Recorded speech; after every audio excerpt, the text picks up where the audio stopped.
Hello, my name is Jean and I am a knitter.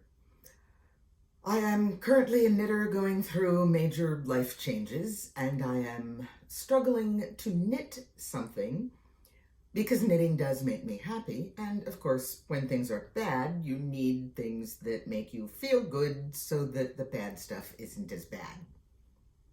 Right? Anyway, I'm working on the starflake shawl, and it was a mystery knit along a few years back, and it's much more in a style that I can deal with, or so I thought.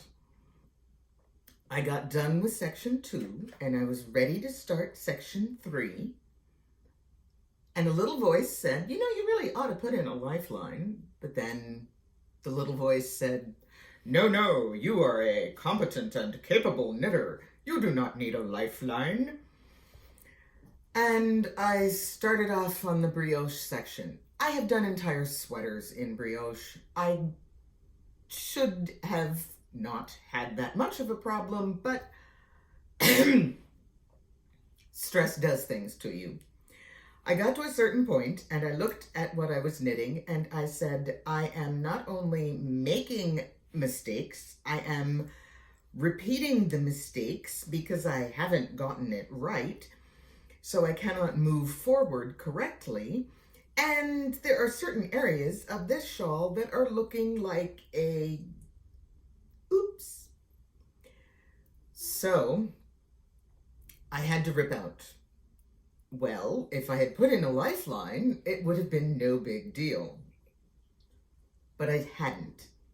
So I had to put in what I call a posthumous lifeline. I've already died. I need to get back to there, and I don't want it to be worse. How do I do that? Well, to start with, I pull out my stash of knitting needles. I select a tiny knitting needle. I know I chose a 00, which is 1.75 millimeters. Yes, my ring is a knitting needle gauge for tiny needles. 1.75 millimeters, and it's actually 5 inches long. That doesn't matter. What does matter is somewhere deep down on here, there's a little teeny tiny hole that goes all the way through, and it will not show on this camera no matter what, unless I put a magnifying glass in front of it, and I'm not going there. I selected a very long mini cable and put a toggle end on the other end and started at one side of my knitting and worked my way stitch by stitch through down in the body of my knitting below where my brioche had started to put in what looks like a lifeline. Now you might be able to see it if you look very closely. It's a tiny red line below the knitting needle, which is also a thick red line. It is, yes, that tiny. So that is attached to my knitting needle, which is on a cable, so I'm actually running 2 threads through my knitting. This was not necessarily one of my better ideas, because if you run your lifeline through a circular stitch marker, well, let's pick a green one, it'll be more visible. It stays.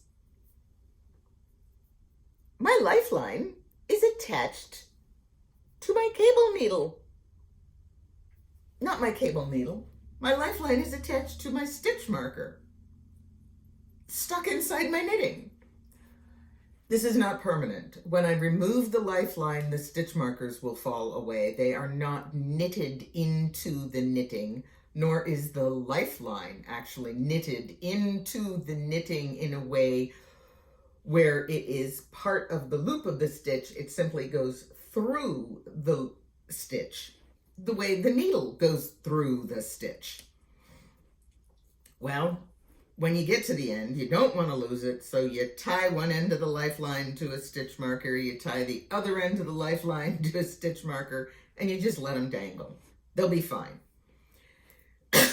Then you start ripping. You cannot rip past where the lifeline is. And then I pick up, using the line of the lifeline, back onto the correct size knitting needle and cable, and carefully following the pattern, I continue knitting. It took several steps. It took several hours. There were some areas where the increases and decreases were difficult, so I just did the best I could, knowing that as I ripped, I could pick up stitches using stitch markers or cable needles or whatever, and it would be okay. I wouldn't drop and lose those stitches permanently and have a problem with my pattern. Then, carefully following the pattern, I was able to move forward.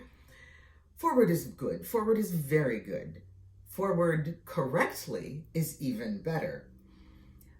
One of the things that I have noticed in the patterns by Stephen West is when he says, you should have this many stitches, there's a reason.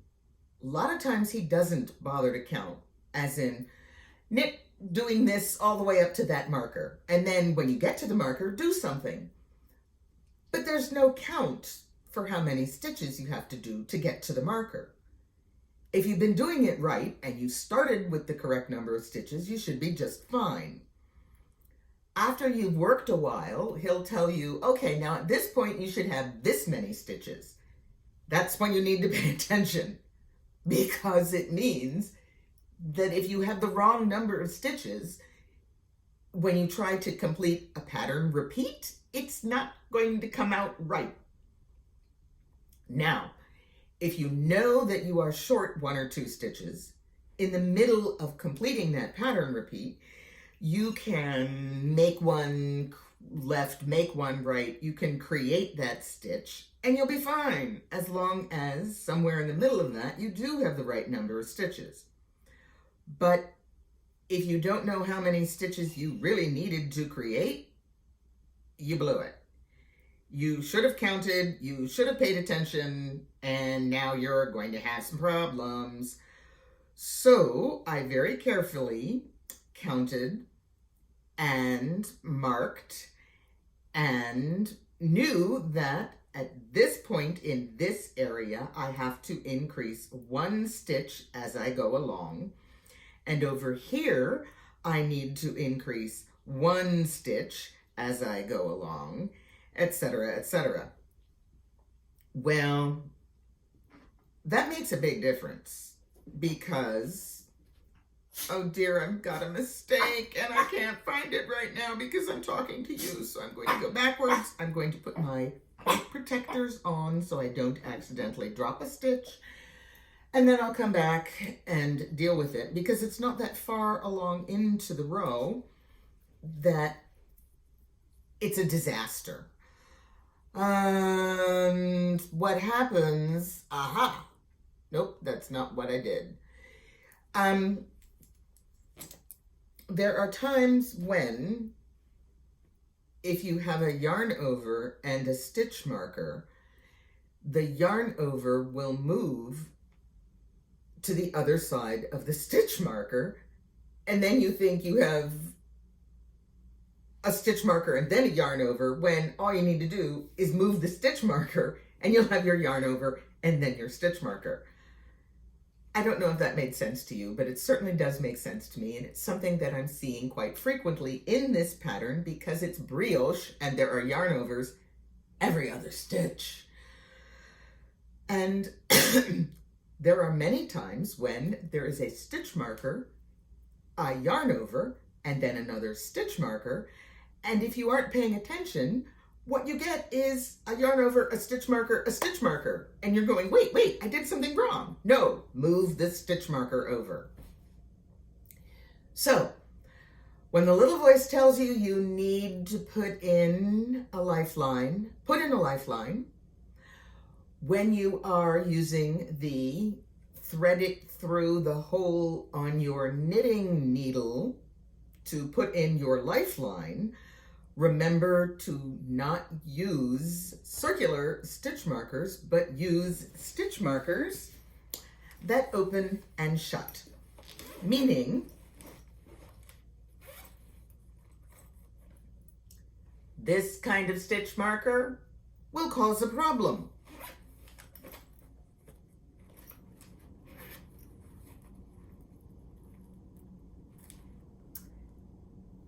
This kind of stitch marker will not. And when you finish a section, especially in a Stephen West pattern, and you are counting your stitches to prepare for the next section, that's a good time to put in a lifeline. So, learn from my mistakes, don't repeat them. Do as I do. Do as I say do. Do not do as I do. You won't have to put in any posthumous stitch markers. Lifelines. I'm really having trouble today. These are the ones you need when you're putting in a lifeline. They'll work better because you can take them off the lifeline. This kind of stitch marker, no matter what size, that's not the one you want when you're putting in a lifeline. Now that you know how to do it, y'all just keep knitting. Just keep knitting. It'll all turn out in the end. And if it hasn't turned out, rip back and knit it again. Take care.